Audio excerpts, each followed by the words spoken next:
হৃদমায়ার প্রেমগাথা পর্ব সংখ্যা 11। লেখনীতে রিক্তা ইসলাম মায়া। গল্প পাঠে আমি অরোরা ইসলাম। বিয়ের হইচয়ে মেতে থাকা পরিবেশটা হঠাৎই উত্তেজিত হয়ে উঠল নিদারুণ ভয়ঙ্কর সংবাদে। মায়ের পরিবারের কাছে খবর আসলো মুক্তার শ্বশুরবাড়ি থেকে ফাহাদের বাবা মা অ্যাক্সিডেন্ট করেছে কার সংঘর্ষে। আহত হয়েছে মুক্তার শ্বশুর, শাশুড়ি, নরদ ননাসের সঙ্গে দায়ভারও।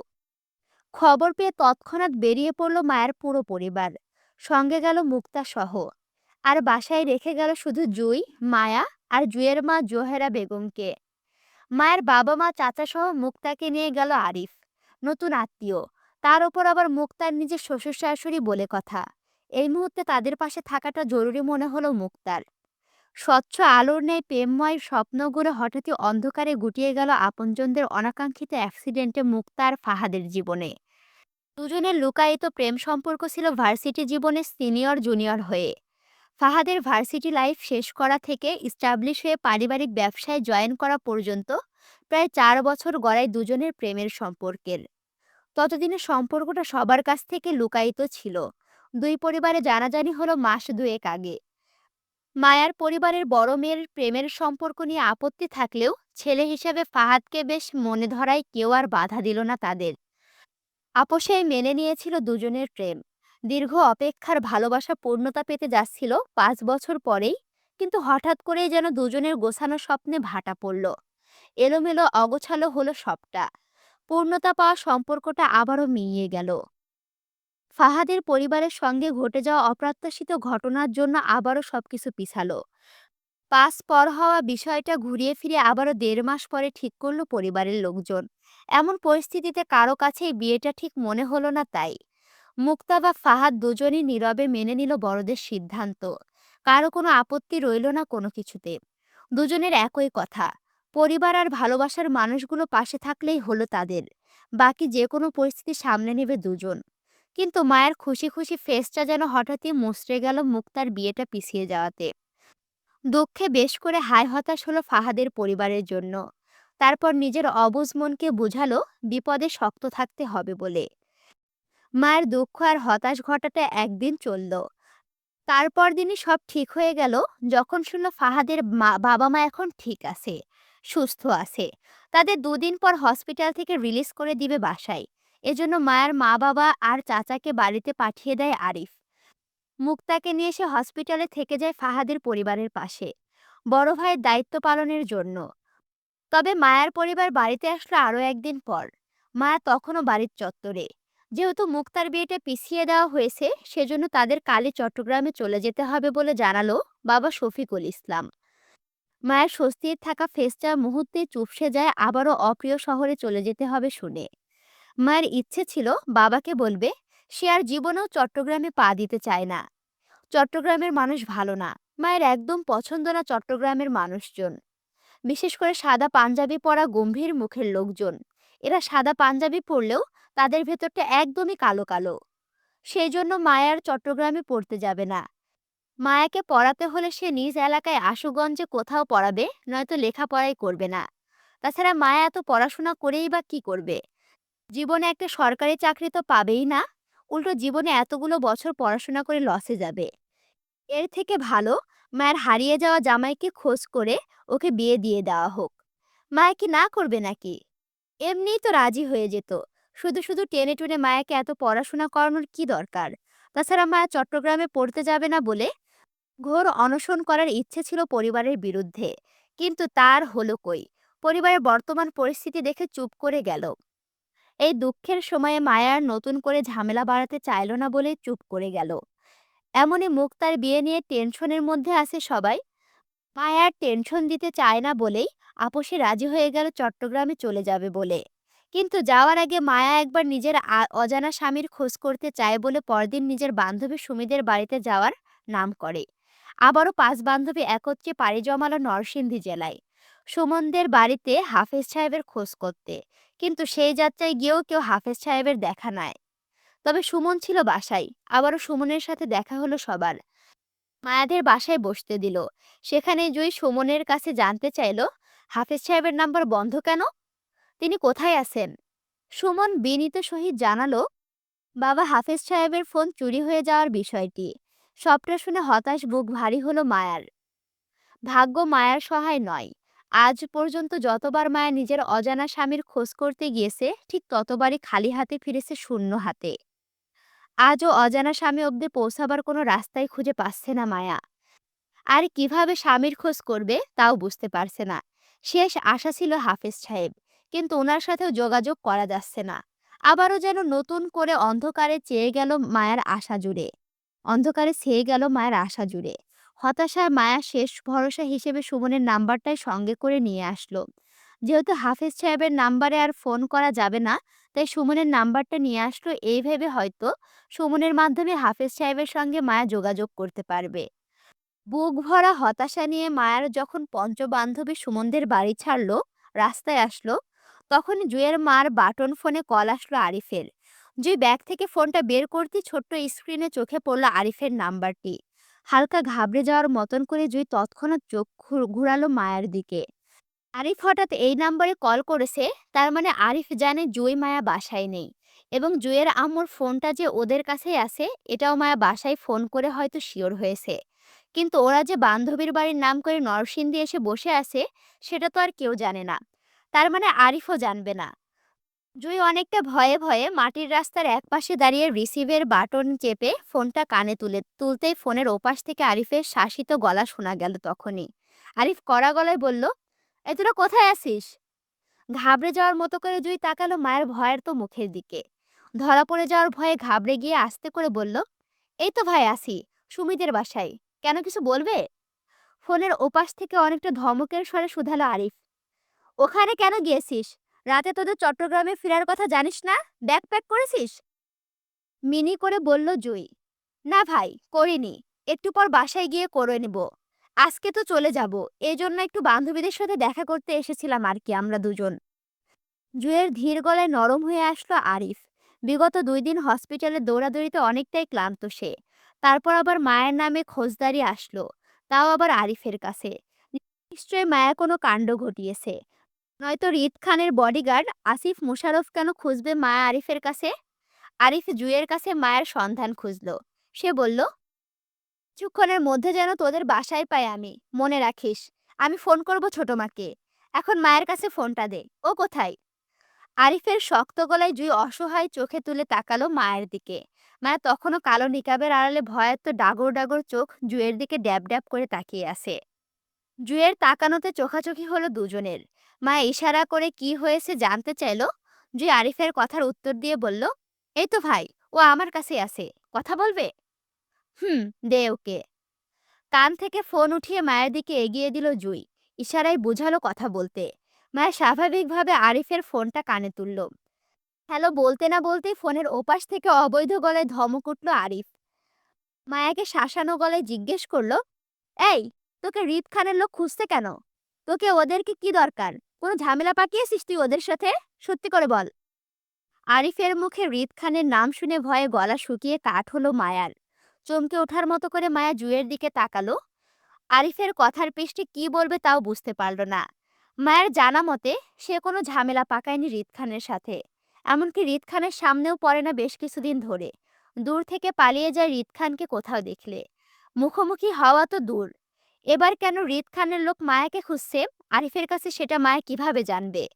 মায়া তো কিছুই করেনি। সে নিষ্পাপ না?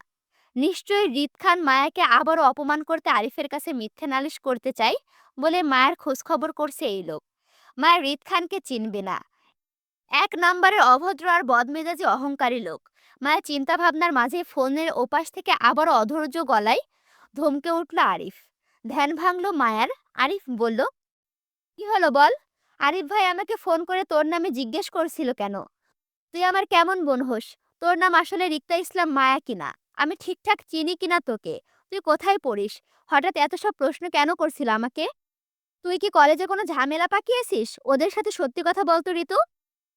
আরিফকে বিশ্বাস করাতে অধৈর্যের ন্যায় তৎক্ষণাৎ বাম হাতটা মাথায় রাখলো মায়া। বাচ্চা সুলভ তাড়াহুড়ো করে বলতে লাগলো, "না ভাই, মাথা ছুঁয়ে বলছি, আমি কিচ্ছু করিনি। আমি নিষ্পাপ। বিশ্বাস না হলে জুইকে জিজ্ঞাসা করো। জুই সাক্ষী। তোরা দুইটাই তো বাদর। একটার কথা আরেকটাকে কি জিজ্ঞেস করব? তুই কিছু করে থাকলেও তো ওইটা জীবনেও আমাকে বলবে না। তোর বোন না? আরিফের কথা মায়ার যুক্তিযুক্ত মনে হলো। সত্যিই, জুই কখনো মায়ের নামে নালিশ করে না কাউকে।